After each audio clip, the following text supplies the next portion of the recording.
వంచిన నమస్కారాలు తెలియజేస్తున్నాను.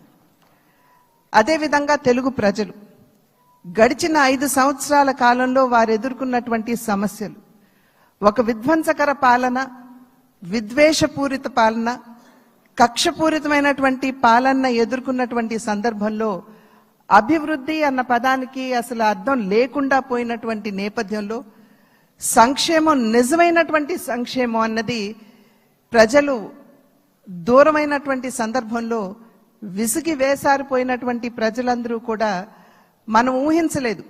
ఇంతటి ఘనమైన విజయం మనం సాధించగలమని చెప్పి మనం ఊహించలేదు.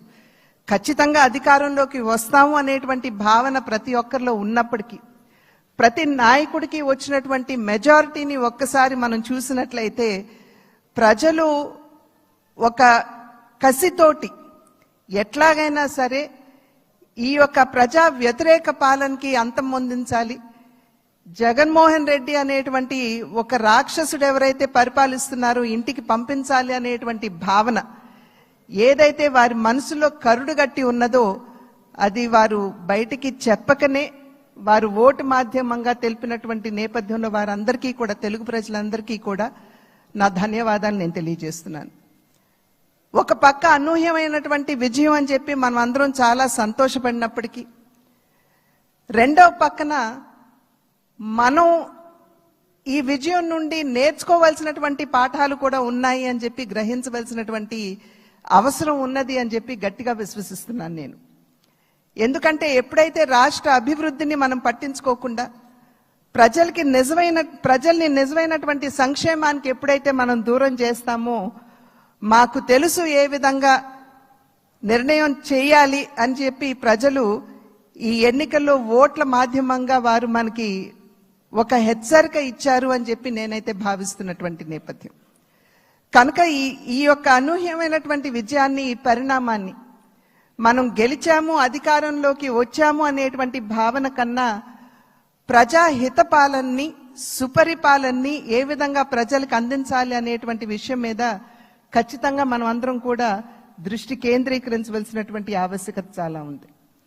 ఆ సందర్భంలో ఈ 3 పార్టీల యొక్క కలయిక, ఒక్కసారి 3 పార్టీల యొక్క ఆలోచన విధానాన్ని కనుక మనం తరిచి చూసినట్లయితే, భారతీయ జనతా పార్టీ ఆది నుండి కూడా, ఎప్పుడైతే భారతీయ జనతా పార్టీ ఏర్పడిందో ఆనాటి నుండి కూడా సబ్కే సాత్ సబ్కా వికాస్ అనేటువంటి ఒక సంకల్పంతో ముందుకు వెళ్తున్నటువంటి వైనం మనందరికీ తెలుసు. అదేవిధంగా నందమూరి తారక రామారావు గారు తెలుగుదేశం పార్టీని స్థాపిస్తున్నటువంటి సందర్భంలో సమాజమే దేవాలయం, పేదవాడే దేవుడు అనేటువంటి ఒక విశ్వాసంతో ప్రజల మధ్యకు వచ్చినటువంటి నేపథ్యం. అదేవిధంగా జనసేన ఆవిర్భావం చూసినా కూడా సమాజంలో ఎక్కడైనా సరే పేదవాడికి, సాధారణ పౌరుడికి గనక అన్యాయం జరిగినట్లయితే గళం విప్పి ప్రశ్నిస్తాము అంటూ ముందుకు వచ్చినటువంటి నేపథ్యం. కనుక ఈ 3 పార్టీల యొక్క ఆవిర్భావం, వారి యొక్క ఆలోచన విధానం చూసినట్లయితే ఒకే దిశలో ఒకే రకంగా ఉన్నటువంటి విషయాన్ని మనం గమనించాలి. అంటే సమాజంలో ఉన్నటువంటి సాధారణ పౌరుడికి న్యాయం చేయాలి, పేదవాడికి నిజమైనటువంటి సంక్షేమాన్ని అందించాలి అనేటువంటి లక్ష్యం ఈ 3 పార్టీలకు ఉన్నటువంటి సందర్భంలో ఈ 3 పార్టీల యొక్క కలయిక నిజంగా ఒకంత ఆలస్యమైనా కూడా ఇది రాష్ట్రానికి చాలా అవసరమైనటువంటి కలయిక అని చెప్పి నేను భావిస్తున్నాను. మరి నేను అనేక సందర్భాల్లో చెప్తూ ఉంటాను, ఈ 3 పార్టీల యొక్క కలయిక చూసినప్పుడు ఒక త్రివేణి సంగమాన్ని మనం చూస్తున్నట్టుగా మనం భావించవలసినటువంటి నేపథ్యం.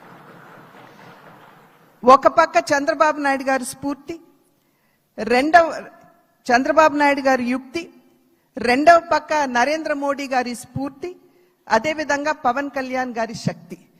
ఈ 3 కలయికే ఇవాళ రాష్ట్ర ప్రజల ముందు ఈ యొక్క అలయన్స్ గా, కూటమిగా ముందుకొచ్చినటువంటి విషయాన్ని మనం అందరం కూడా గమనించవలసినటువంటి అవసరం చాలా ఉంది. ఇందాక చెప్పినట్లుగా ప్రజా సంక్షేమ పాలనని, సుపరిపాలనని ఏ విధంగా ప్రజలకు అందించాలి అనేటువంటి విషయం మీద దృష్టి పెడుతూ కక్షపూరితంగా ముందుకు వెళ్లకుండా మనం కూడా మన కార్యకర్తలకి తెలియజేస్తూ వారిని కూడా ఒకంత శాంతింపపరుస్తూ ఎందుకంటే గడిచిన 5 సంవత్సరాల కాలం వారు ఎదుర్కొన్నటువంటి సమస్యలు ఏదైతే ఉన్నాయో, ఇబ్బందులు ఏవైతే ఉన్నాయో, వాటి నేపథ్యంలో ఒకంత అత్యుత్సాహం కావచ్చు ముందుకు వచ్చి అట్లా అన్స్టాపబుల్ 7 గెలిచాం. అక్కడి నుంచి నెల్లూరు ఒక్క ఒంగోలులో బ్రేక్ పడింది, ఒక 2 సీట్లు పోయినాయి. అక్కడి నుంచి నెల్లూరు 7 గెలిచాం.